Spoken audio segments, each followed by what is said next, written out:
Hi everyone, and welcome to the IPLS Skills Ladder webinar. And you are going to be listening to myself and some of my colleagues talk to you about our new skills ladders in foundation subjects for primary and lower secondary schools. So just a little bit about your two main presenters. So my name is Kevin Hyatt, and I'm the Senior Strategy Manager for the International Schools Curriculum team. I've worked in education for over 15 years, and I used to be a teacher, senior leader, deputy head in primary schools in the UK and also in France. And I should say strategy manager. I'm currently a senior strategy manager for Pearson, and I lead development of a new international curriculum and oversee international GCSE and A-level resources as well. My colleague Stacey is our professional development manager, and she works as a professional development manager across the whole international curriculum, creating and designing courses to support our iProgress suite, a bit more on that in a moment, to ensure teachers following iPrimary and iLower secondary and international GCSE and A-level have the skills required to implement the curriculum effectively to help learners achieve all they can.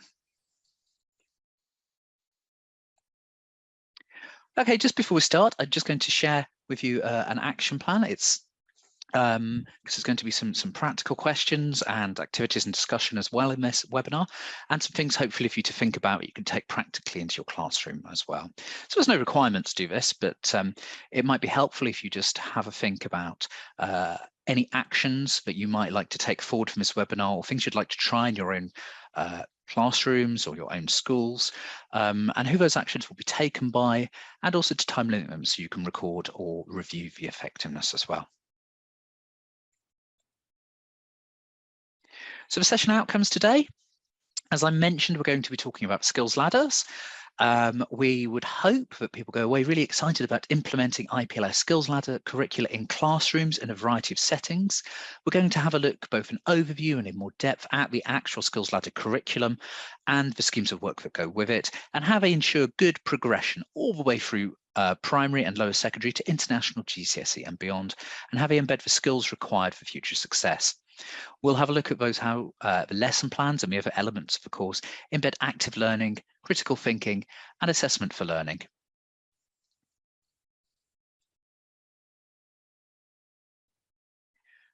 Okay, so our skills ladders form part of our iProgress journey. And iProgress has four main parts. It's iPrimary, ages 3 to 11, iLower secondary, ages 11 to 14, international GCSE, 14 to 16, and international A-level, 16 to 18, or 16 to 19 in some places. And the idea behind iProgress is it gives you a complete continuum of progress, in fact, across core subjects and all of the age groups. And it's not just a specification or not just a book, but instead it's a whole range of curriculum support resources, tools and services like training, professional development, print and digital products, and also access to our wonderful regional teams and our central support as well. So skills ladders do form part of iProgress, and they specifically form part of iPrimary and iLower secondary. So iPrimary and iLower secondary were first launched in 2018, in fact, and they were initially launched with English, Maths and Science as core parts of the programme. English, Maths and Science with an added to with computing, with global citizenship, and with a reception early years programme, each of which included complete year-by-year curriculum and learning objectives, subject-specific teacher guides, complete day-by-day planning, comprehensive progress tests, professional development, ongoing support, and external achievement tests. And these are all included as part of the programme. Schools have been telling us that they're looking for more support in foundation subjects. And you can see that highlighted at the far left there.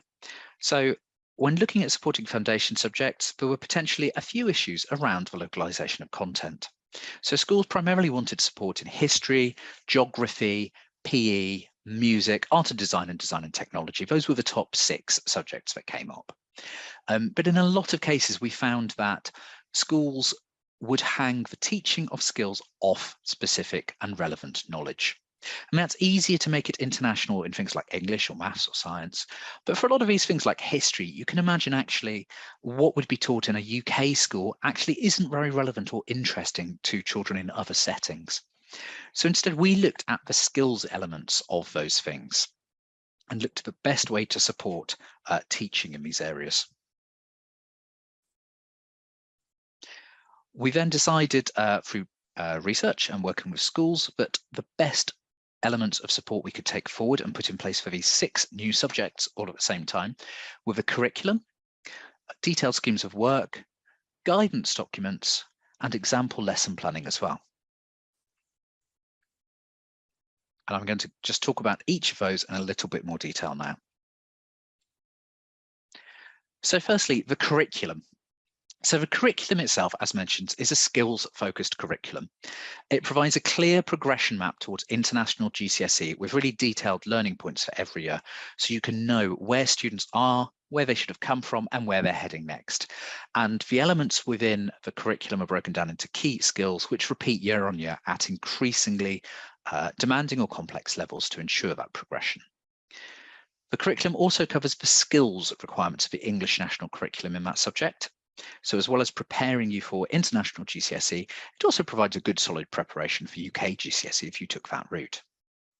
And they're also fully exemplified to help support the non-specialist. We know at primary especially, it's often non-specialists teaching these subjects, and to help understand the appropriate level of demand at each age as well. We then provide further guidance through schemes of work. So the schemes of work group curricular points into suggested topics. They're only suggested. You can easily adapt this to other topics or other interests you or your students might have. And it provides loads of possible activities and key questions to ask in your classroom to check learning as well. These schemes of work are designed to be adaptable, and they can be mapped to any existing courseware you have or any local courseware as well. The next 2 elements were the guidance document and the example lesson planning.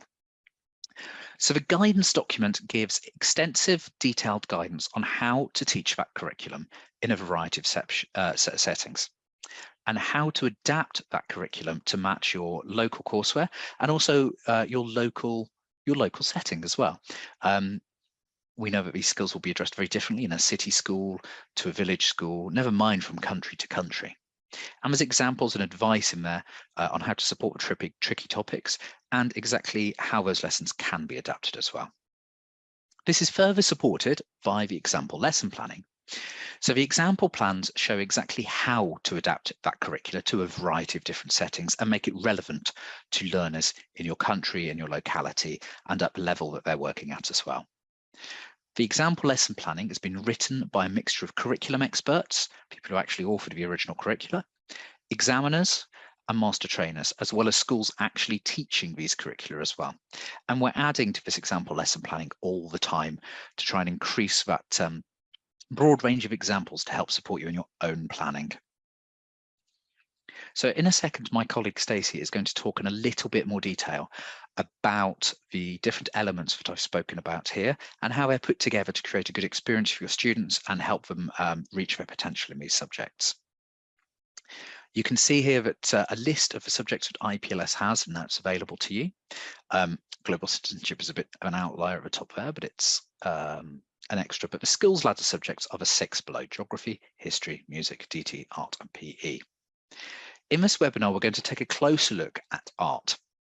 But what we're looking at in art applies to the other foundation subjects as well. So the same repeated skills, the same ideas, the same lesson plan structure, and the same methods of adapting it to your own local setting are equally as valid for history or for geography as they are for art. So with that, I'm going to hand over to my colleague Stacey, and she'll take you through the rest of the presentation. Thank you. Why do we need to teach art? Why is art being taught in schools? What kind of skills do students learn from an art classroom? I'm just going to give you a minute or two just to have a think, and then I'll give you some examples.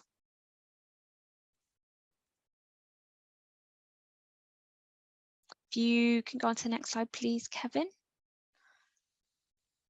Thank you. So here are some of the reasons why it's a good idea, or why it's beneficial for students to do art.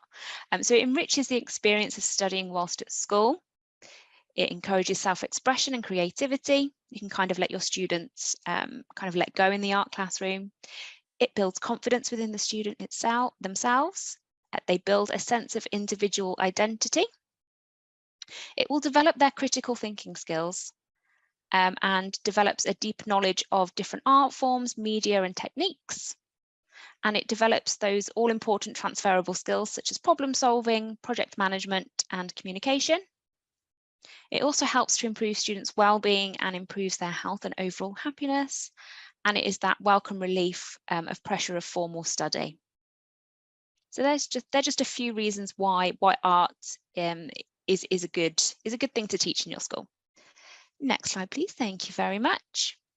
So we are going to take a bit of an in-depth look at art in particular for this session, but the format of art is very similar for all of the other subjects. So this is an overview of the skills ladder for art, and we can see that the curriculum has been broken down into 5 sections. So we have communication and exploration, analysis and critical reflection, application of techniques and formal elements, contextual understanding, and presentation and realization. And then these 5 sections are further broken down into individual areas of skill focus, which are then referenced within the scheme of work for each key stage. Next slide, please.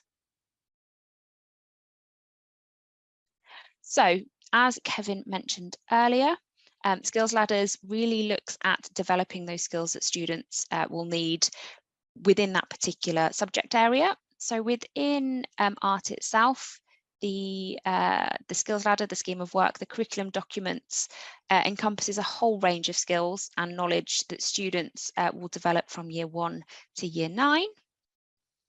Sections and skill focus remain consistent across all year groups, and each year group is expected to demonstrate an increased level of accomplishment, building on previous years' knowledge and skills.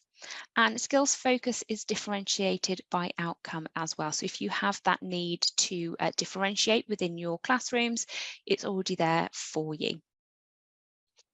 Next slide, please, Kevin.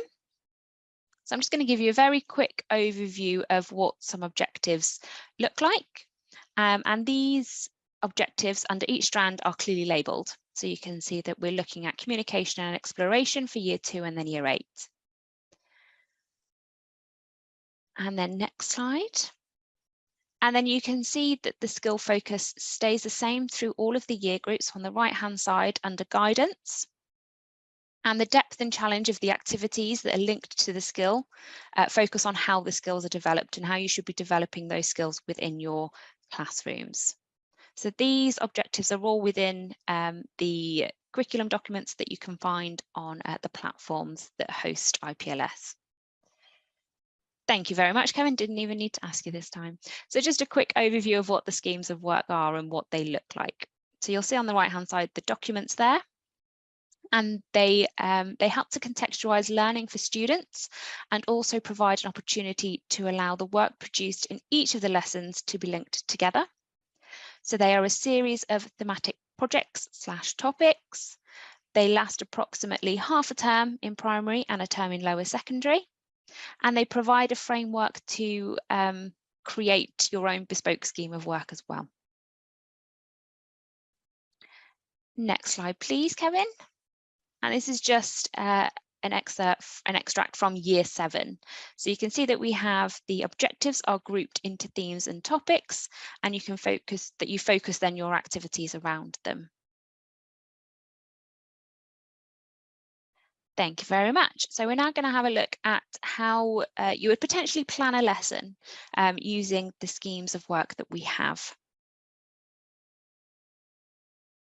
So as a general rule, all IPLS lessons should promote collaboration, teamwork, and include leadership and presentation skills, ensure that active learning is taking place, provide challenging opportunities for critical thinking, provide opportunities for formative assessment, and also be able to offer differentiation and be fully inclusive.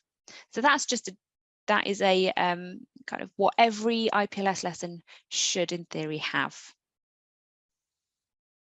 So we're now going to have a look at a sample lesson, and the plan that we're going to have a look at today follows the standard IPLS format. So if you're already familiar with the lesson plans for IPLS, this template here should look very familiar to you. So if you click through Kevin, please, thank you, it will come up with highlighted a few bits and pieces.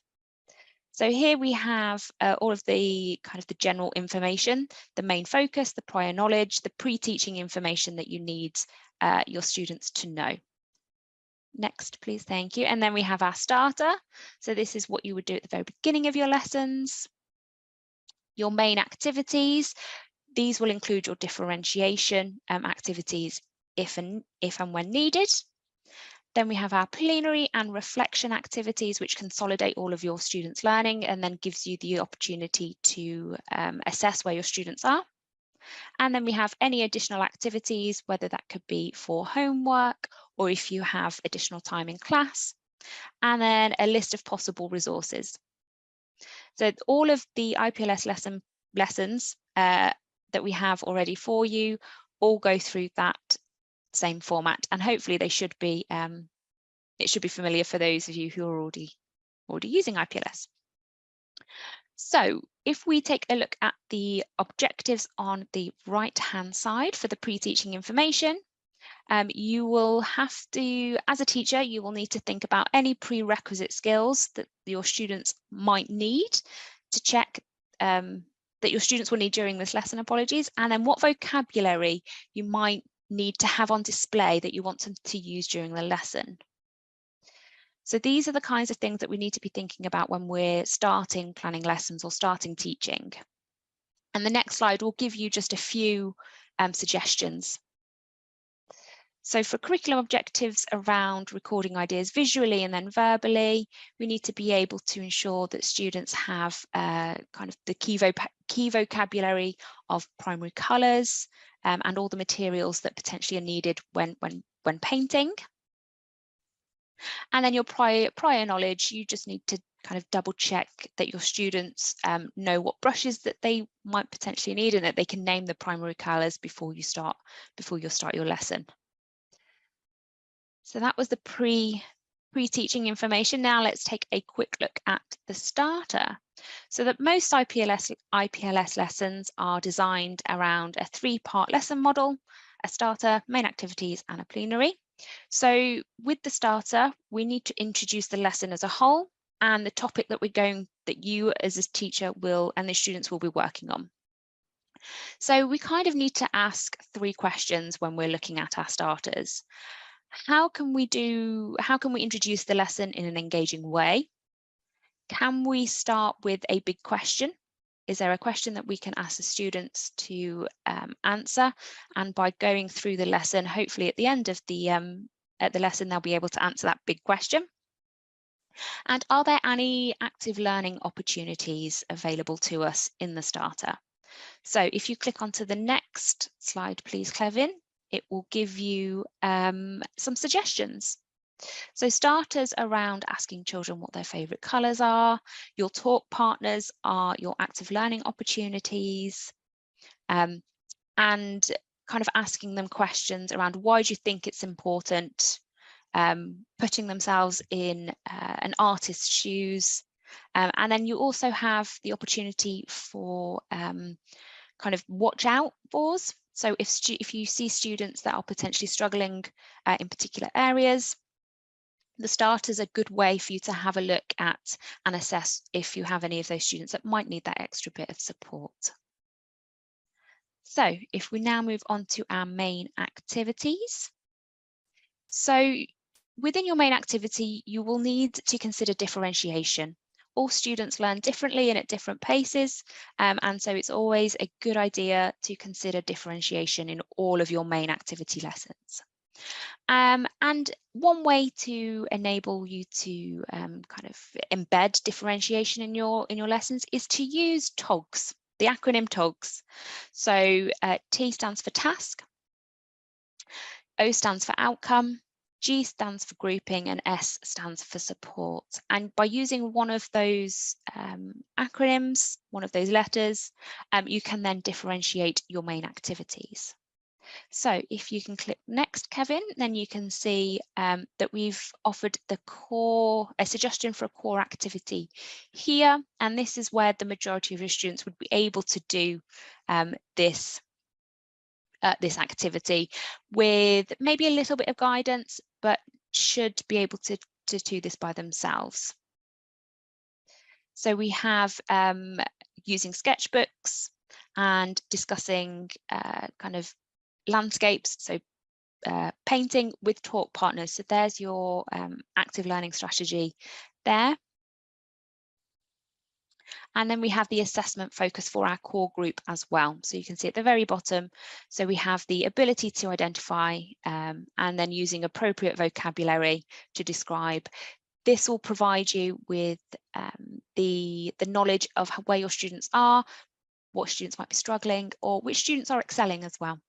So having an assessment focus for your main activity and for all of your differentiated activities will support you in your teaching and planning for your lessons going ahead. So next, thank you very much, Kevin. So now we can see that we have our support and our extend groups for differentiation too. So we have talk partners within there again, and we are already providing vocabulary for our support group. So when we're talking about primary colours and painting, we're already giving them the vocabulary that they're going to need to know, but we're giving it from the very outset. So that support group have that additional guidance there as and when they need. So you can see here that we've provided the warm and the cold words to describe warm and cold. And then also we've given the assessment focus as well. And you'll notice that the assessment focus for the support group is a little bit shorter, it's a little bit more, trying to find the word, a little bit more direct, a little bit more, I dare use the word simple. But it just allows you to fully understand and comprehend where your students are if they are in that support group. And then the extend group, they are moving on to, oh, go back slightly, please, Kevin. Thank you very much. They're using acrylic paints. So they are working with a slightly different material from potentially the rest of the class, and using the same assessment focus from your core group. You can again assess where your students are, whether they need to then move down into the core group, or if you have any students that you'd want to put into the extend group, you can use the assessment focus given in the lesson plans. So now we can move on. Thank you very much. So now we move on to our plenary and reflection. So, oh, bear with me. So how would a teacher round off this lesson, and what other opportunities are there for formative assessment at this point? So next slide, please. Thank you very much. So we've split the students up into groups based on their potential abilities within that classroom. So now what we do with the plenary is we bring them all together and we work as one big class on one big classroom as a project. And then the reflection activity, you've got your active learning opportunities there. So talking with, asking your students to answer questions with talk partners. And you're relating these reflection activities and plenary back to your starters. So at the very beginning, we asked students about colours, their favourite colours, why. Now within our plenary and reflection, we're asking them, is your favourite colour still the same favourite colour that we started with? And has this changed and why? And then different paints, which were easiest to use and why. This would work well with your extend group if they are using multiple paints and varieties of paints as well. And we are encouraging the students to share their thoughts with the rest of the class by you asking your students to provide kind of discussion points and answers to those questions. You are also assessing your students to see where they are with their learning, whether they've fully grasped the different materials that they've used throughout the whole, throughout the lesson. And if there's anything that you need to then revisit in upcoming lessons, or if there's anything else you need to plan for. And then your peer review. this is a great formative assessment tool. You are asking your students to critically use their critical thinking skills by reviewing other students' work and talking to them about feedback on something that they've done well and then how they might improve as well. This will work on their collaboration, their communication, and their critical thinking skills. Thank you very much, Kevin. And then, as we're looking at lesson planning and plenaries and reflection and assessment, it's only right that we take a look at assessment in art. So we're going to have a look at iLower Secondary just for a moment. And you can see here that there is a grid to the right-hand side. There is no assessment guidance for iPrimary, as pupils at that stage should focus on building confidence in knowledge and skills, but there is a more formal assessment guide for iLower Secondary, which you can see on your screen. So the Key Stage 3 assessment grid assesses all 5 assessment objectives equally, describes 4 performance levels with 5 marks for each level, a maximum of 20 marks for each of the objectives, and descriptors describe knowledge as partial, broadening, competent, and excellent. And you can use this grid to support in marking your students' work as and when you need to have any kind of formal assessment within art in your iLower Secondary lessons. So that was a kind of a very quick overview of what we would look at. That was very, very brief what we would look at in the iPrimary and iLower Secondary Skills Ladder professional development session for art. And what we then do is we take a lesson plan and we plan a lesson as a group based on your school's needs, your students' needs, and we create lessons for both iPrimary and iLower Secondary, which you can then take away and use in your classrooms yourselves. And using your action plan, you would then take a look at what works, what doesn't work, what you could amend for the next session, for your next lesson, and talk to your colleagues and kind of keep going, keep amending your lesson plans and keep creating lesson plans together.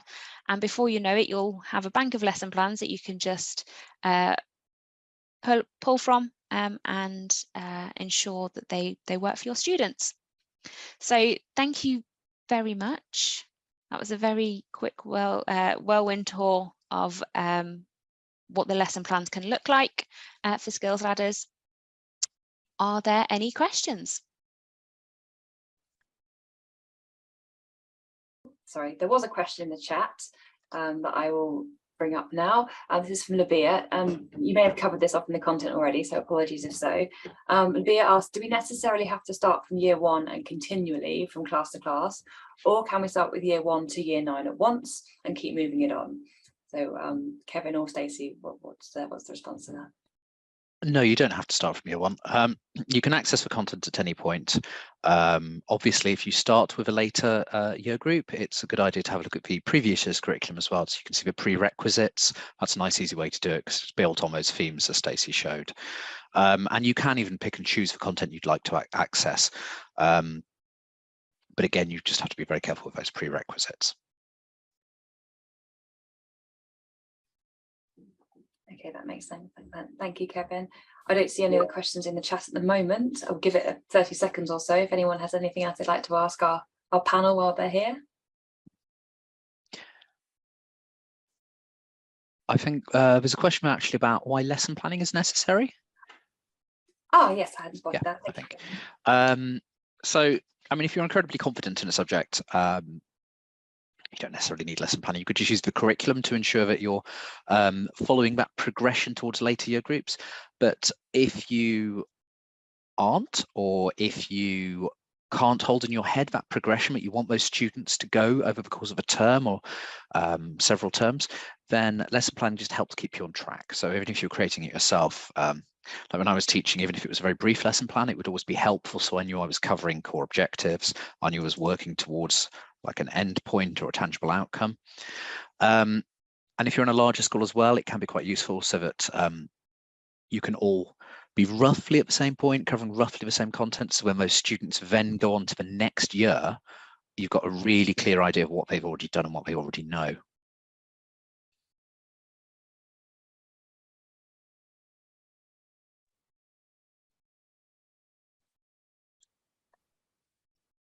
Okay, super, thank you so much. I'm not seeing anything else arriving in the chat at the moment.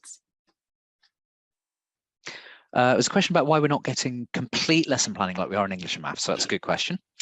So for one thing, we aren't planning on producing achievement tests at the end of year 6 and year 9 like we are in English and maths, computing, global citizenship, science.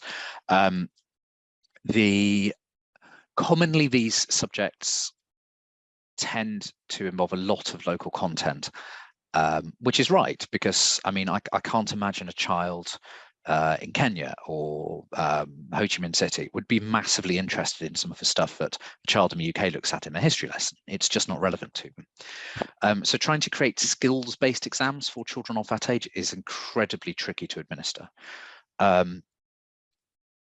So it is possible, but we just simply haven't seen the demand for it. So that being the case, we've taken the decision to treat these subjects a lot more creatively. So there's a lot in the guidance document, and there's a lot in the skills ladders and schemes of work, which are very detailed, which you could build out lesson plans from. But I think when we started looking at providing really explicit lesson planning, we came into that question of like, what knowledge do we hang this off each time? So when you see the examples, you'll see we've had to choose different examples where we've used a piece of knowledge, and that won't necessarily be relevant to every teacher or every setting. It's something we are revisiting. So I think, as both Stacey and I mentioned, we're adding to the lesson planning over time, but initially it's more like it's a lot of guidance and a lot of help to help you produce your own.